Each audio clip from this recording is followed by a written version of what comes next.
Yang pertama, peta kesuksesan seorang mahasiswa PJKR menurut Alkitab.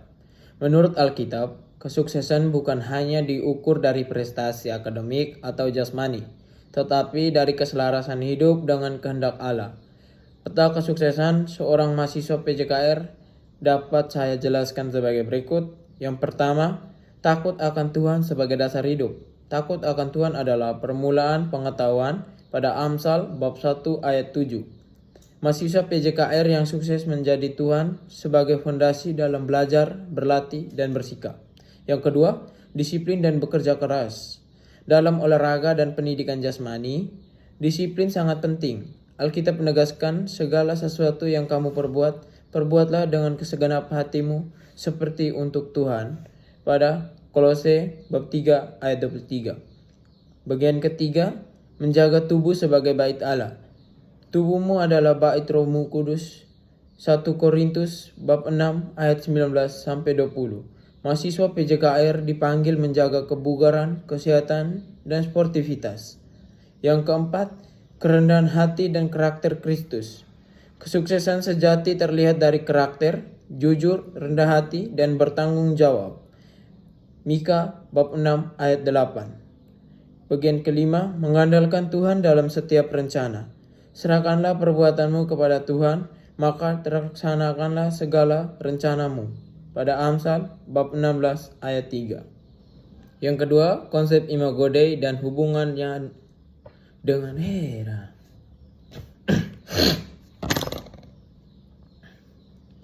Yang kedua, konsep Imago Dei dan hubungannya dengan perilaku mahasiswa calon guru atau pelatih. Imago Dei berarti manusia diciptakan menurut gambaran dan rupa Allah. Kejadian bab 1 ayat 26 sampai 27.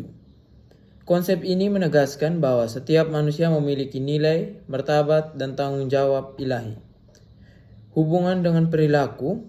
Bagian pertama, menghargai diri sendiri dan orang lain. Sebagai mahasiswa dan calon guru atau pelatih, kita harus menghormati semua orang tanpa diskriminasi. Bagian kedua, menjadi teladan karakter. Guru dan pelatih bukan hanya mengajar teknik, tetapi membentuk karakter, integritas, kejujuran, dan sportivitas. Bagian ketiga, mengendalikan emosi dan kekuasaan. Karena membawa gambar Allah, perilaku kasar, manipulatif, atau tidak adil bertentangan dengan Imago Dei. Yang keempat, melayani bukan sekedar berprestasi. Yesus memberikan teladan kepemimpinan yang melayani. Markus bab 10 ayat 45. Makna memahami Imago Dei dengan mendorong mahasiswa PJKR hidup bertanggung jawab, beretika, dan menerima kasih Allah dalam profesinya. Yang ketiga, upaya iblis menggagalkan Yesus agar tidak mati di kayu salib. Pergumulan Yesus melawan keinginannya sendiri terjadi dalam beberapa peristiwa penting. Yang pertama, pencobaan di padang gurun. Menghindari jalan penderitaan. Matius bab 4 ayat 1 sampai 11.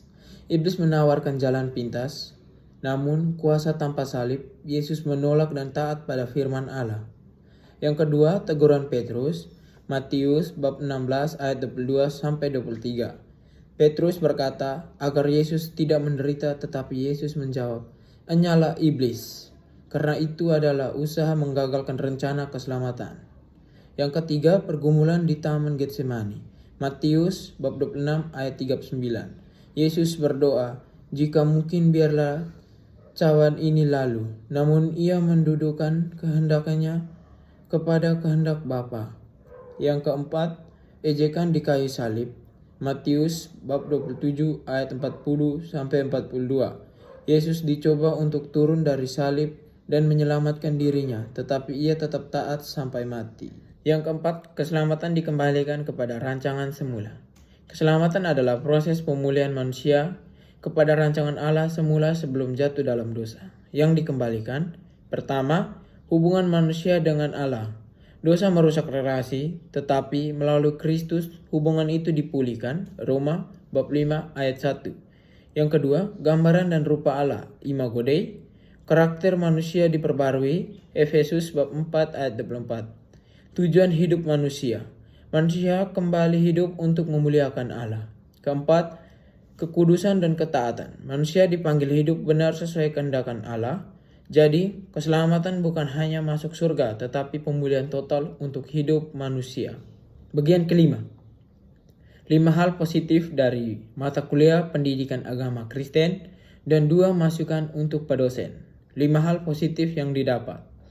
Pertama, memahami iman Kristen secara lebih mendalam dan aplikatif. 2. Membentuk karakter Kristiani dalam kehidupan sehari-hari.